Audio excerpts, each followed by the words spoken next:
Hello everyone. Welcome to my channel. Let me start with a scripture. Proverbs 21 verse 20, NIV, the wise store up choice food and olive oil, but fools gulp theirs down. I believe in this second Exodus, but you have to survive until it occurs. To that end, stock up on food, but also remember the essential oils that might help you if medical facilities or medication become unavailable. Please check out one of my latest books at myrnaworld.com/healing-oils. Please support the channel by liking, sharing, and subscribing. Let's discuss Nehemiah 2. In this chapter, Nehemiah, the cupbearer to King Artaxerxes, seeks permission from the king to go to Jerusalem and rebuild the city's walls. Despite his fear, Nehemiah prays and then presents his request to the king. The king, noticing Nehemiah's sadness, grants his request and provides him with letters for safe passage and materials for construction. Nehemiah travels to Jerusalem and, after resting for 3 days, he inspects the city's walls at night without informing the officials. He then reveals his plan to the officials and encourages them to begin the rebuilding work. The people respond positively and start the work. However, Nehemiah faces opposition from Sanballat the Horonite, Tobiah the Ammonite official, and Geshem the Arab, who mock and accuse him of rebelling against the king. Nehemiah confidently responds that God will give them success. Okay, let's start with Nehemiah chapter 2. And it came to pass in the month of Nisan, in the 20th year of Artaxerxes the king, that wine was before him. And I took up the wine, and gave it unto the king. Now I had not been beforetime sad in his presence. Wherefore the king said unto me, Why is thy countenance sad, seeing thou art not sick? This is nothing else but sorrow of heart. Then I was very sore afraid, and said unto the king, Let the king live forever.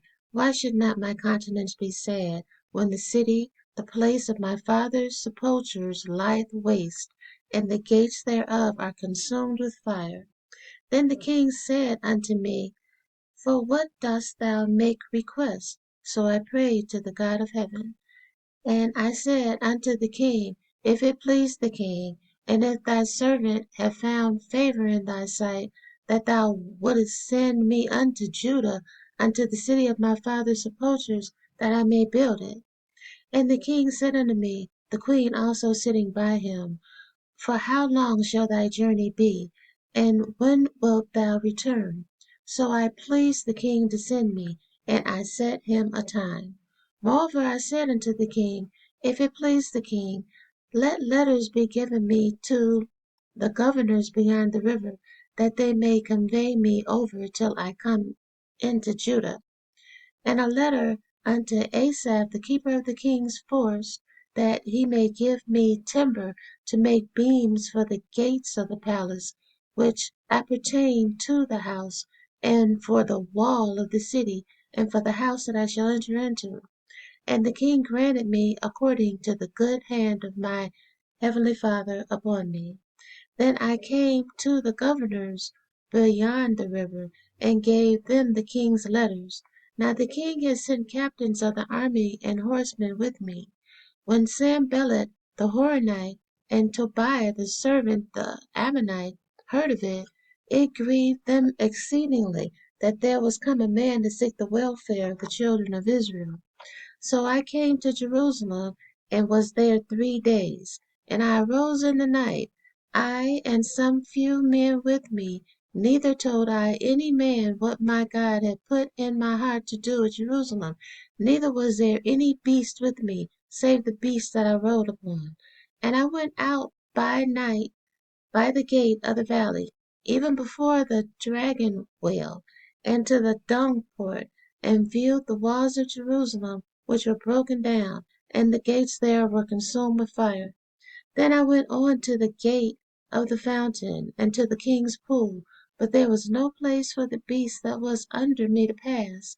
Then went I up in the night by the brook, and viewed the wall, and turned back, and entered by the gate of the valley, and so returned. And the rulers knew not whither I went, or what I did, neither had I as yet told it to the Jews, nor to the priests, nor to the nobles, nor to the rulers, nor to the rest that did the work. Then said I unto them, Ye see the distress that we are in, how Jerusalem lieth waste, and the gates thereof are burned with fire. Come and let us build up the walls of Jerusalem, that we be no more reproached.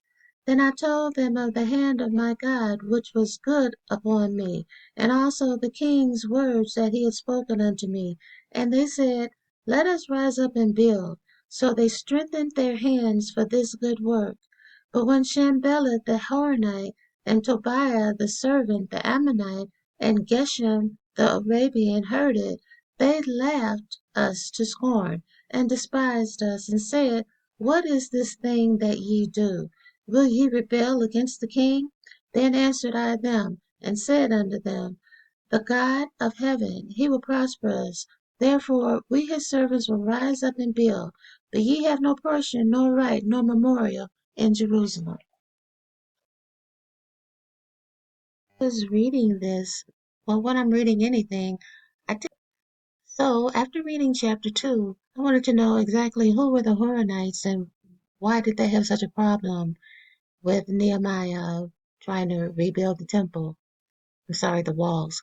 But please overlook that I misspelled Nehemiah. I don't know how I managed that. And that it should have been Horonites instead of Horonite. But anyway, in the book of Nehemiah, the term Horonite refers to Sanballat, one of Nehemiah's main adversaries. Sanballat the Horonite was a Samaritan leader and an official of the Achaemenid Empire during the time Nehemiah was rebuilding the walls of Jerusalem. Okay, now this tells you the term Horonite likely indicates that Sanballat was for Horonaim, a town in Moab. Okay, either way, well, especially to me, when it says that he was a Samaritan leader, remember the Samaritans were the descendants of the northern tribe. This is Nehemiah is from the southern tribe. That's the first thing. And also, the Samaritans were not considered Israelites because they were of a mixed race. Now, that is not me saying anything bad about mixed race people. I tend to think they have been kind of a barrier or they kind of allowed darker people or people who were not mixed but were of African descent to accomplish anything. They were kind of they opened doors. So don't have anything against them and that. But when people talk about the one drop rule and how black is dominant, that is really not biblical because as you read on in the book of Nehemiah, you were not considered in this case Judah unless both your father and your mother both were Judah, not mixed with Judah, but actually being Judah. I think even with genetics, Ancestry.com and stuff like that, I still think because we have mixed so much, it's difficult to tell who is who. But I did want to say that no, the Bible does not say that um, Israelite blood is dominant over any other blood. It not according to the Most High, because um, his one of his people who Nehemiah, who was allowed to go build the walls, and before him Ezra, who led in the rebuilding of the temple. Both of them had the ideal or the genetic concept that no, you had to have both mother and father being Israelite, and you had to be able to prove it.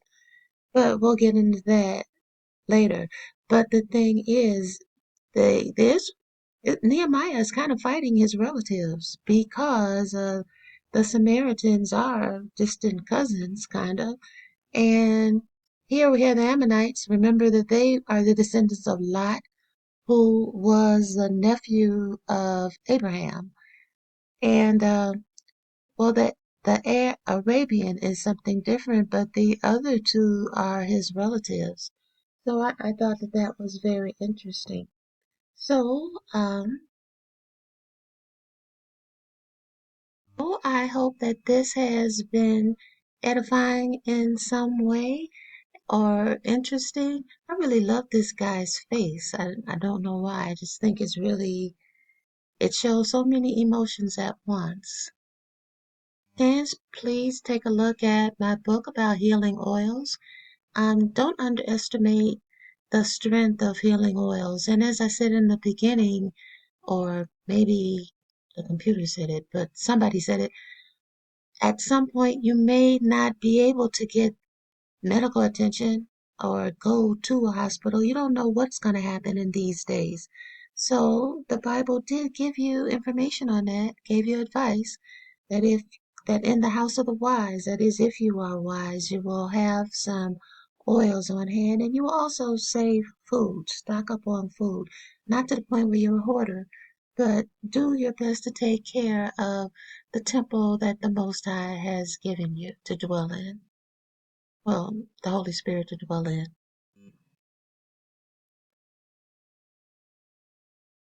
Check out some of my other books on Amazon.com, as well as my website, which is myrnaworld.com. You guys have a great rest of your day, and I'm giving you all a big hug.